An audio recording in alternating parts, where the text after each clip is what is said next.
Whereas we speak on the show all the time, if a woman gets pregnant, it's all on her. Actually, I decided to change my stance slightly. Go on. I will give men 5% blame.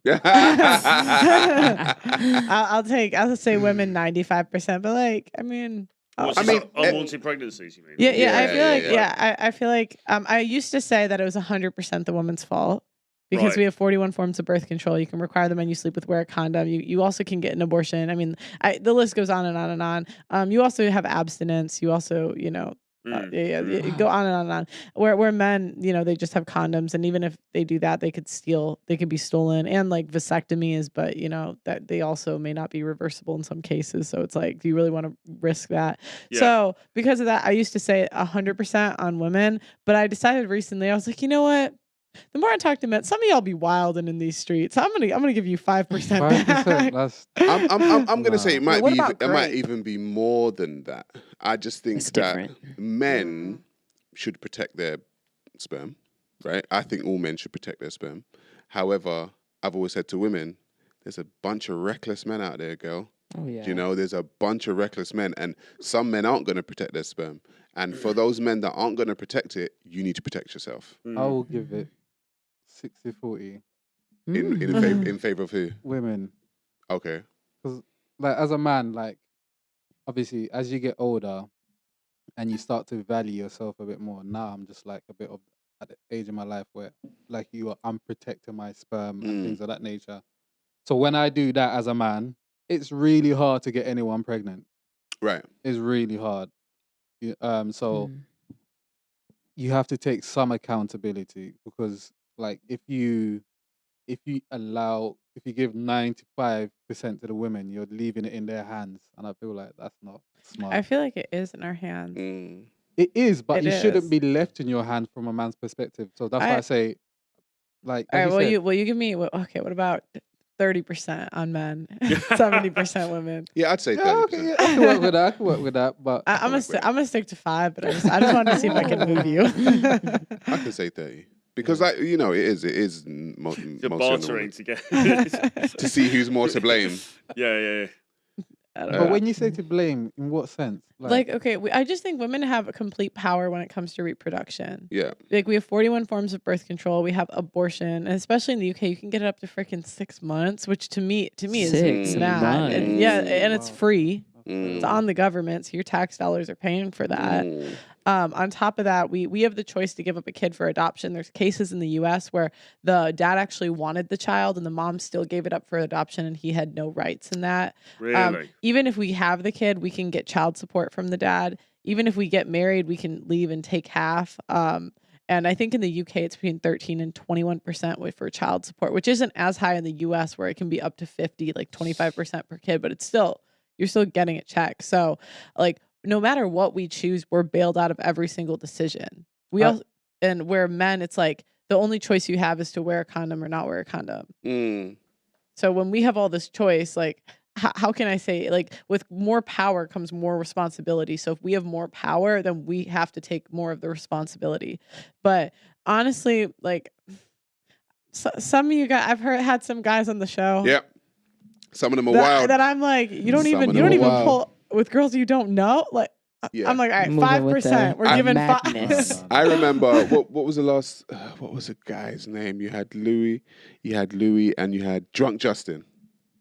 Oh yeah, and they're telling me. And he was saying that he's had like he's got so many women pregnant, and he's had like all of them had abortions. Yeah, I was like, you know what? How old is he? Drunk Justin's like, he's in his 20s, right? He's in his 20s, I believe. There's someone I know that said that, shout out Drunk Justin. There's someone I know that said that he wouldn't pull out with university girls because he's like, oh, they have something to lose. They don't want to get pregnant. And I'm like, you know what? That's actually a mindset that it makes sense because I feel like for me, the older I get, the more I know, like, the women are gonna keep the baby. Like when you're young, you're like, oh my God, you don't want to get pregnant, you don't want to disappoint your parent. But as you get older, you're like, if you're taking risks like that, do you really think she's gonna get rid of the child? Would you really take that risk? I mean, no, I wouldn't. To be fair, the numbers back it up a little bit. What he's saying: women that make over $47,000 per year abort 1 out of 3 of their babies, where women below the poverty line only abort 8%. So he's kind of right, but like, do you really? This is why I gave 5% back. So I was like, you know what? That's wild, reckless. So you think that younger women are less likely to want to have a baby? Is what you're saying? Yeah, because you're younger, and obviously you don't want to bring that news to your parent.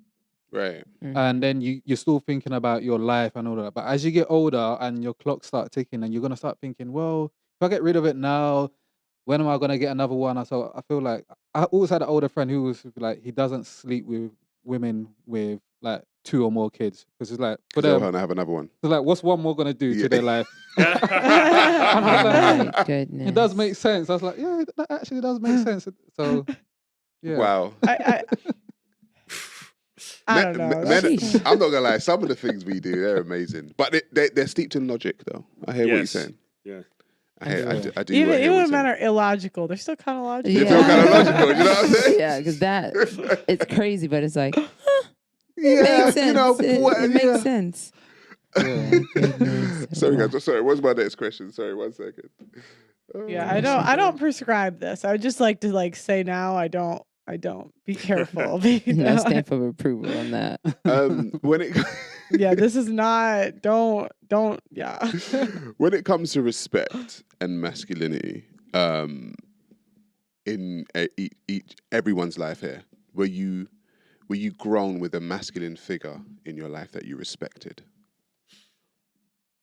Yes, my dad, but also my granddad as well. My grandfather on my dad's side was a very masculine guy. He was in the World War II. He was a fighter pilot. You know, he was an RAF and all that. And he was, and actually, unfortunately, my grandparents died when they were sort of at 60, so quite young, really. But their relationship actually was very the sort of the old school kind of thing that people often hark back to, you know, like he was very much the man of the house, and she was, you know, looking after him and doing the cooking and all that kind of stuff.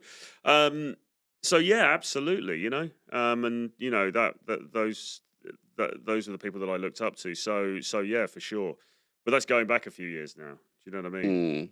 So, were you grown with a masculine figure? Yeah, my dad. But I used to like disagree with him so much though when I was younger, like maybe like 18. I feel like whatever he said, it just didn't sit right with me. I feel like he's very, very traditional though. Mm-hmm. So obviously I'm Nigerian, so we go back to Nigerian culture of like the leadership, dictatorship of men in general. And I just didn't like the way dictatorship. Big word. I'm joking. But yeah, do you know what I mean? Like, I just feel like I didn't like the way he would speak to my mum also, and the way he would like kind of order her around. I see my mum submissive as well to my father. So I'll just look at him like, why would like my mum, I would look at my mum like, why would you do these things for him? That's when I was like 18. But now I'm starting to understand it a bit more in regards to like making the female a bit more feminine, like being a bit more submissive. But I just feel like, I don't want to argue again, but I just feel like in general, men need to understand and learn how to speak to females they want to appreciate. Do you know what I mean? I think women, we don't even know how we like to be spoken to. Right. And this is, you know, a very, again, once you see it, you can't unsee it. Mm-hmm. Women like toxic. 100%. We like it, and it's not. This is what girls say. Mm. And then they all have a toxic ex. It's like, okay, if you don't like toxic, why are you sleeping with toxic? And I don't know you. I don't know you personally, so I don't know. I don't know what you're doing. Yeah. But it's like there's certain behaviors that are attractive to women. It's like there's a difference between arousal and attraction. Mm-hmm. Yes. So arousal is like the bad boy, and attraction is like the guy you want to take home to mom. And like every girl wants the perfect mix of both, but a lot of times they don't exist. Has a man not ever spoke to you and you're like, oh?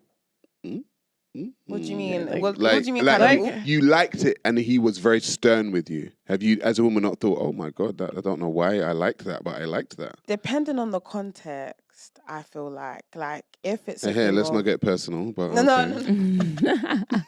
not like that. Come on, I feel like it just depends on the context. If it's just like point out rude for no reason, I'll just be like, don't talk to me like that. But if it's a thing of, like, I'm indecisive maybe, do you know what I mean? And he's just like, no, we're just going to do it like this. I'll be like, oh, okay. But when you say don't speak to me like that, like you said earlier on that you used to think that about your dad. Mm-hmm. That's what I'm saying. Like, it was when I was younger. But where's that kind of rebelliousness come from in when masculine authority shows itself? Like, where do you think that rebelliousness came from? I just don't think it's masculine authority, though. Like, I feel like you can be masculine and still speak to females nicely. Like, I don't know. Go on, Troy. I don't know. Troy's like, oh, what the hell?